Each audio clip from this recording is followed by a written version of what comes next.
대통령이 계엄을 결심한 배경을 확인하는 것도 우리 위원회의 조사 업무입니다. 앞선 곽규택 의원님 질의에서 좀 이어가 보겠습니다. 화면 올려주세요. 윤석열 정부 출범 이후에 무려 29건의 탄핵 소추안이 발의됐습니다. 이 중에 17명은 실제로 탄핵이 됐고 9명은 탄핵 심리 중에 있습니다. 탄핵 대상은 국무총리, 각부 장관, 감사원장, 경찰청장, 방통위원장, 그리고 서울중앙지검장을 비롯한 검사들이 모두 포함되어 있습니다. 잘 아시듯이 특히 검사들에 대한 탄핵이 많았고 민주당은 외견상으로는 온갖 다른 탄핵 사유를 제시를 하고 있지만 실제로는 이재명 대표나 민주당 전당대회 돈봉투 살포 사건을 조사했던 검사들입니다. 한덕수 총리께 질문드립니다. 총 29건의 이 탄핵 소추, 폭정에 가까운 의회 운영이다 이런 언론 평가도 받았습니다. 국정에 어떤 어려움이 있었는지 간략히 말씀해 주실 수 있겠습니까? 미국과 달리 우리나라 탄핵은 바로 직무 정지가 되고 또 헌재의 판결을 얻어내는데 물론 안건이 많고 아주 과로를 하시고 계시겠지만 시간이 오래 걸려서 사실 국무에 굉장한 차질을 주는 것은 현실입니다. 그 탄핵 소추안이 발의됐거나 아니면은 실제 탄핵된 국무위원들이랑 같이 일을 하셨는데 이분들이 탄핵당할 만큼 국무 수행에 어떤 위법함이나 업무의 해태 이런 것들이 있었다고 생각하십니까? 저희가 이 탄핵되신 분들에 대한 모든 그런 사유 같은 것을 제가 다 검토를 하지 않았기 때문에 단언적으로 말씀을 드리기는 어렵지만 대부분의 분들이 아주 수십 년 동안 그 자리에서 일을 하면서 최선을 다해서 국가를 위해서 봉사를 하는 분들이었다라는 그런 인상을 저는 강하게 가지고 있습니다. 예, 그렇습니다. 제가 봤을 때도 더 일 열심히 하신 국무위원들이 탄핵 대상이 되는 경우가 많았다고 생각합니다. 이상민 행안부 장관 탄핵 기각까지 166일이 걸렸습니다. 이정석 검사의 기각은 272일 걸렸습니다. 이 기간 동안에 행정 공백 또 수사기관 공백이 발생했지만 아무도 책임지지 않습니다. 최근에 이진숙 방통위원장 탄핵 기각되고 업무 복귀했을 때에도 그 누구도 사과하거나 그 흔한 유감 표명조차 하지 않았습니다. 다음 보시죠. 예산은 어떻습니까? 초유의 야당 단독 감액 예산안이 통과됐습니다.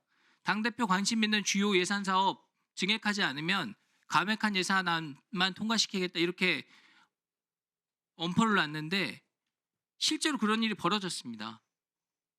재난에 대응하기 위해서 정부 예비비 편성해 놨는데 이거 2조 4천억 삭감됐고 딥페이크, 디지털 성범죄, 도박, 마약 이런 민생범죄 수사하기 위한 검찰의 특활비, 특경비 전액 삭감했습니다. 그리고 대통령실과 국가안보실의 특수활동비, 감사원의 특경비와 특활비, 경찰의 특활비 역시 전액 삭감했습니다. 의회의 권능인 예산안 심의 의결 권한을 정쟁에 악용했다 이런 비판이 나오는 이유입니다. 총리님 지금 50년 가까이 공직에 몸담아 오셨는데 그동안 정부와 국회에서 많은 일을 해오셨지 않습니까? 이렇게 국회가 단독으로 예산안 감액안을 처리한 사례 있었습니까? 아마 이번이 처음이 아니었나 그렇게 생각을 하고요.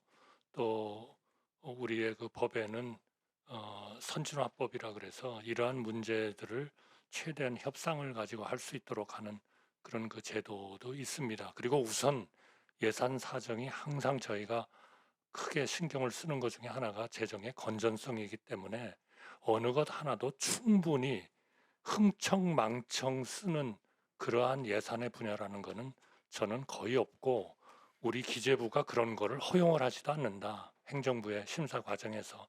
그렇기 때문에 이러한 것에 대한 이제 모든 것은 정말 현실적으로 정말 충실하게 여야가 협의를 해가면서 합의를 이루어서 처리하는 것이 옳다 그렇게 생각합니다. 권한대행께서도 경제부총리 맡고 계시니까요. 정부가 이렇게 편성해온 예산을 국회가 심의하면서 증액 없이 감액만 했다. 이 정부 운영에 어떤 어려움이 있습니까? 당시 저게 통과됐을 경우에 저희가 굉장히 어려움이 크다, 그리고 안타깝다고 강하게 유감을 표시했었습니다. 공무원들이 경비가 없어가지고요. 전기세, 수도세 낼 돈이 없어가지고 공원 화장지 쓴다고 기사 난 거 보셨습니까? A4 용지 빌리러 다닌대요. 네, 봤습니다. 정진석 실장님께 질의하겠습니다.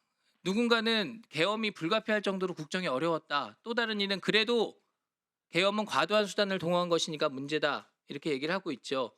수십 건의 탄핵안, 그리고 최초의 감액 예산안, 특검법, 그리고 다양한 종류의 국정조사, 사법 방탄 목적의 여러 왜곡된 법률 일방적으로 추진하고 또 행정부 공무원들을 겁박해서 공포감이 들게 했다. 이런 비판도 나왔습니다.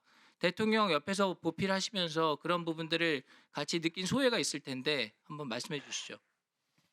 네, 대통령님을 지근거리에서 보자 하면서 국정 최고 책임자인 대통령의 고뇌와 여러 가지 심정을 살펴볼 수 있었습니다.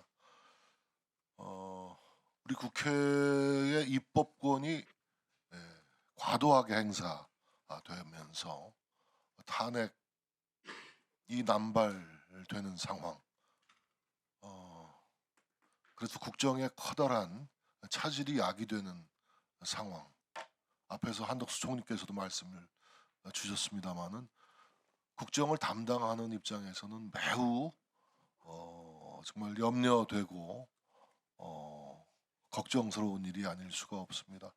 또 무차별적인 새 예산의 삭감 이런 것들이 이루어지면서 또 행정권과 사법권에 비해서 입법권이 특별히 남용되고 남발되고 과도하게 행사되면서 삼권 분립을 근간으로 하는 헌법 헌정 질서가 큰 위기에 처해 있다는 인식, 헌법 수호자로서의 국정 최고 책임자로서의 대통령의 상황 인식이 아마 비상계엄 조치 발동에 어떤 계기가 되지 않았는가 하는 그런 생각을 갖고 있습니다.